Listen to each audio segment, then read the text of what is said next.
안녕하세요. 알쓸투전입니다. 주식 투자를 막 시작하게 되면 주변 사람들에게 가장 많이 하는 질문 중 하나가 눈 감고 10년만 묻어둘 종목 좀 추천해 달라일 겁니다. 다만 주식을 몇 년씩 하신 분들은 다 아시겠으나 한 종목에 10년을 묻어두는 행위가 생각보다 쉽지 않습니다. 지금 아무리 좋은 종목이라고 해도 미래에 어떻게 변할지 모르고 유망하다고 생각한 산업이 대체 산업에 의하여 퇴출될 수도 있고 말도 안 되는 경쟁사가 생겨날 수도 있습니다. 따라서 현재 아주 좋다고 생각되는 종목만 사서 매 분기 따라다니며 계획대로 사업들이 굴러가고 있는지를 확인해야만 하죠. 근데 얼마 전에 몇 가지 특이한 특징들을 가진 종목들을 고른다면 어쩌면 10년을 묻어둘 만한 종목을 골라낼 수 있지 않을까라는 생각을 하게 되었습니다. 그래서 이번 영상에서는 제 개인적인 생각으로 10년을 묻어둬도 안전하게 돈을 벌 수 있을 것 같은 종목들 3가지를 같이 한번 살펴보겠습니다. 영상 본격적으로 시작하기 전에 구독, 좋아요, 알람 설정까지 부탁드립니다. 먼저 어떤 특징들을 가진 종목들을 분류해야 하는지부터 고민을 해보았습니다. 일단 가장 중요하게 생각되는 특징은 이미 시장에 깊숙하게 침투해 있어야만 한다는 점이었죠. 현재 빠르게 성장 중인 기업은 치열한 경쟁을 통하여 다른 기업의 시장 점유율을 가져오고 있는 기업들입니다. 아직 뚜렷한 경쟁력으로 자리 잡았을 가능성이 희박하다는 뜻이죠. 이러한 빠른 성장을 하고 있는 기업들에 눈 감고 10년 투자했다가는 이 기업이 사라져 있을 수도 있습니다. 반면에 이미 시장에 깊숙하게 침투해 있는 기업은 점유율을 지키면 되기에 성장 중인 기업들에 비하여 변수가 적습니다. 10년이라는 초장기 투자를 할 때에는 최대한 변수를 없애야 하기에 일단 시장에서 한자리 하고 있는 기업들을 찾아야만 하죠. 두 번째 조건이 가장 중요한 것 같은데 별로 혁신이 필요하지 않은 기업을 사야만 합니다. 결국 혁신이라는 것은 현재 기업의 임직원들이 수작업으로 이뤄내는 것입니다. 10년이라는 세월 동안 구성원이 어떻게 바뀔지도 모르기에 혁신을 반복할 수 있을지 모른다는 것입니다. 그리고 이러한 류의 불확실성은 피해야만 장기 투자를 할 수 있겠죠. 반면에 가만히 있어도 넘치는 수요로 비즈니스를 비교적 쉽게 유지할 수 있는 기업을 찾아야 합니다. 가장 쉬운 예시로는 코카콜라 정도가 있겠으며 코카콜라는 30년 전이나 맛이 크게 변하지 않았죠. 세 번째 조건은 확실한 가격 결정권입니다. 경쟁사와 경쟁을 위한 가격 책정이면 안 된다고 생각하며 항공사나 1차 제조업처럼 저가 전쟁을 하고 있으면 안 된다는 것입니다. 기업이 기업 맘대로 가격을 적어서 팔아도 소비자들이 열광을 하고 있는 기업에 투자를 해야 하죠. 마지막으로 준수하거나 높은 수익성을 유지하고 있는 기업을 찾아야 합니다. 이건 단순하게 돈이 안 되는 비즈니스를 하고 있으면 당연히 안 되겠죠. 영업이익률이 높게 유지되고 있는지 확인만 하면 됩니다. 그래요. 이 조건들에 부합하는 산업은 바로 럭셔리 산업입니다. 얼마 전 럭셔리 브랜드 경영이란 책을 보고 있었는데 특징들이 장기 투자를 하는 데에 의외로 너무 잘 어울린다는 느낌이 들어서 영상으로 준비하게 되었죠. 럭셔리 산업은 다른 산업들과 다르게 이름값, 디자인값이라는 게 굉장히 뚜렷하게 존재합니다. 루이비통의 LV 인강만 가방에 붙여놔도 다른 가방들보다 훨씬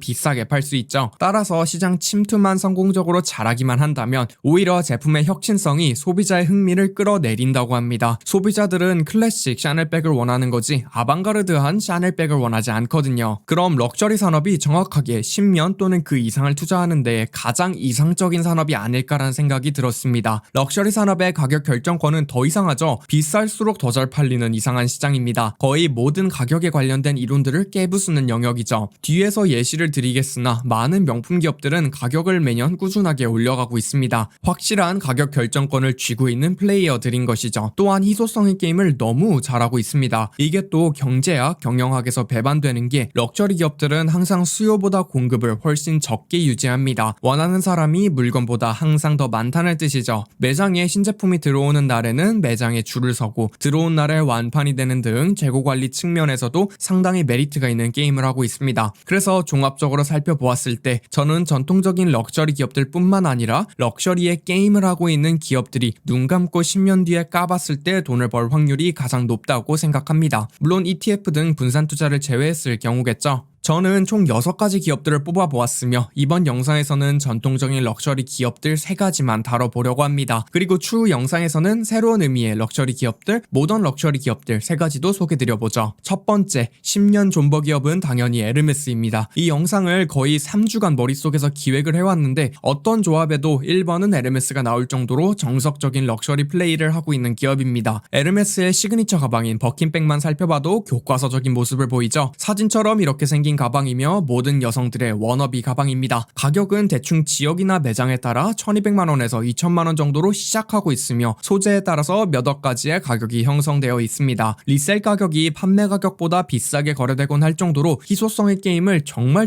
잘 활용하고 있습니다. 따라서 많은 분들은 가방을 구할 수만 있다면 가격은 신경을 쓰지도 않는 분위기이죠. 버킨백의 흥미로운 점은 바로 자산으로서의 수익률 비교를 한다는 점입니다. 금 vs S&P 500 vs 버킨의 수익률을 살펴보시면 버킨의 수익률이 월등합니다. 사실 이거 보고 이번 영상 1번은 에르메스다 결정지었죠. 1980년도부터 버킨의 가격 상승률은 연 14.2% 정도였다고 하며 S&P는 11.7%, 금은 1.9% 정도였습니다. 이것만 보면 에르메스 주식을 살 게 아니라 버킨을 사서 쟁여놔야겠죠. 사실 전 에르메스가 버킨백이나 캘리백 정도의 경쟁력만 갖추고 있다고 생각했는데 연차 보고서를 보고 분산되어 있는 매출에 살짝 놀랐습니다. 매출의 반은 가방, 가죽 관련 제품에서 발생하는 것이 맞습니다. 근데 나머지 50%는 옷, 액세서리, 스카프, 시계, 향수 등에서 발생하고 있죠. 따라서 에르메스라는 브랜드도 분명하게 강한 포지션을 갖고 있다는 점을 알 수 있습니다. 재무도 살펴봐야겠죠. 매출은 정말 꾸준하게 상승하고 있으며 코로나 때문에 20년도에는 살짝 꺾인 모습을 보이고 있습니다. 근데 20년도 꺾인 와중에도 영업이익률 32.2%를 유지하면서 말도 안 되는 수익률을 보여주고 있죠. 그래서 저의 탑픽은 에르메스입니다. 두 번째로 소개드릴 기업은 세 번째로 소개드릴 기업과 에르메스의 중간 성격인 LVMH입니다. 이 기업은 예전에 영상으로도 한번 다뤘었죠. 꾸준한 주가 상승을 보여주고 있으며 아마도 명품 산업에 관심이 없으셔도 다들 알고 계실 종목 같아요. LVMH는 다양한 브랜드들을 인수하며 사업을 확장해가는 형태를 보이고 있습니다. 보유한 브랜드들로는 루이비통으로 시작하여 디올, 리모아, 펜디, 발망, 셀린느, 로로피아나 등 다들 아실만한 명품 브랜드들을 보유하고 있습니다. 다수의 주얼리 브랜드들도 보유하고 있으며 불가리와 쇼메를 보유하고 있습니다. 최근에는 티파니도 인수를 하며 주얼리 라인을 보강하였죠. LVMH의 뒷 두 글자인 모엣 헤네시는 모엣 샹동과 헤네시라는 술 브랜드를 뜻합니다. 명품 샴페인으로 유명한 돈페리뇽 역시 LVMH 소속이죠. 세포라도 보유를 하고 있어 유통사업까지도 쥐고 있습니다. 그냥 LVMH가 명품 산업의 ETF와 비슷한 느낌을 가지죠. 재무도 살펴보겠습니다. 매출은 꾸준하게 성장을 했으며 20년도에는 코로나로 면세점 여행 수요 감소로 매출이 감소했습니다. 영업이익이 21.3%에서 18.6% 정도로 감소하였죠. 따라서 10년 존버 조건들에 아주 잘 맞는 기업입니다. 세 번째 종목은 약간 생소하실 페르노 리카드입니다. LVMH의 모엣 샹동 파트와 비슷한 술을 주로 팔고 있는 기업이죠. 시바스, 발렌타인, 앱솔룻 등 비교적 널리 알려진 보급 라인부터 판매를 시작합니다. 그리고 로얄 샬룻, 페리에 주에 등의 상급 주류 라인까지도 보유하고 있죠. 술 왕국을 보유하고 있는 기업이라고 보시면 될 것 같습니다. 페르노 리카드는 사실 코카콜라에서 아이디어를 약간 얻어왔습니다. 소비자들의 꾸준한 소비가 이루어지고 있으며 정한 맛에 대한 선호도가 굳어있는 제품군이라고 저는 생각이 들죠. 정확하진 않은데 와인은 새로운 제품을 도전하는 경향이 있는 반면 위스키, 데킬라, 꼬냑 등은 소비 성향이 조금 굳는 것 같아요. 더불어 시바스, 발렌타인, 로얄 샬루트는 중고가 선물용으로도 누구에게 줘도 실패하지 않는 그런 느낌의 제품이기에 브랜드 가치도 형성되어 있다고 볼 수 있습니다. 면세점 들릴 일이 있으면 꼭 한 병씩 사는 제 습관에서도 힌트를 얻었고요. 사실 고가 술 산업의 경우 경쟁사가 조금 있습니다. 가장 먼저 디아지오를 이 자리에 넣을까 생각을 했었습니다. 디아지오는 조니워커, 스미르노프, 기네스 등을 보유한 비슷한 느낌의 주류 기업이죠. 근데 디아지오의 매출을 살펴보시면 굉장히 들쑥날쑥합니다. 10년 존버할 기업을 고르는데 신뢰가 약간 안 들더라고요. 또 괜찮은 후보군으로는 브라운 포먼이 있습니다. 잭 데니얼스를 팔고 있는 기업이죠. 다만 브라운 포먼의 느낌은 럭셔리보다는 소비재 느낌에 더 가까운 술 같아서 페르노 리카드를 다루게 되었습니다. 페르노 리카드의 재무는 앞에 두 친구들만큼 성장성이 나오고 있진 않지만 꽤 괜찮습니다. 매출이 약간씩 증가하고 있는 기업이며 동시에 영업이익 역시 조금씩 증가하고 있습니다. 또 배당도 주고 있어서 배당 수익률이 1.8% 정도 되나 봅니다. 오늘 소개드린 세 가지 기업들 구독자분들이 생각하시기에 10년 존버를 해도 안전해 보이시나요? 댓글로 많은 의견 남겨주세요. 이번 영상도 흥미롭게 시청해주셨고 다음주에 10년 존버 모던 럭셔리 3종 세트도 보고 싶으시다면 좋아요 한 번씩 눌러주세요. 오늘도 긴 영상 함께 해주셔서 감사하고 좋은 하루 보내시길 바랍니다.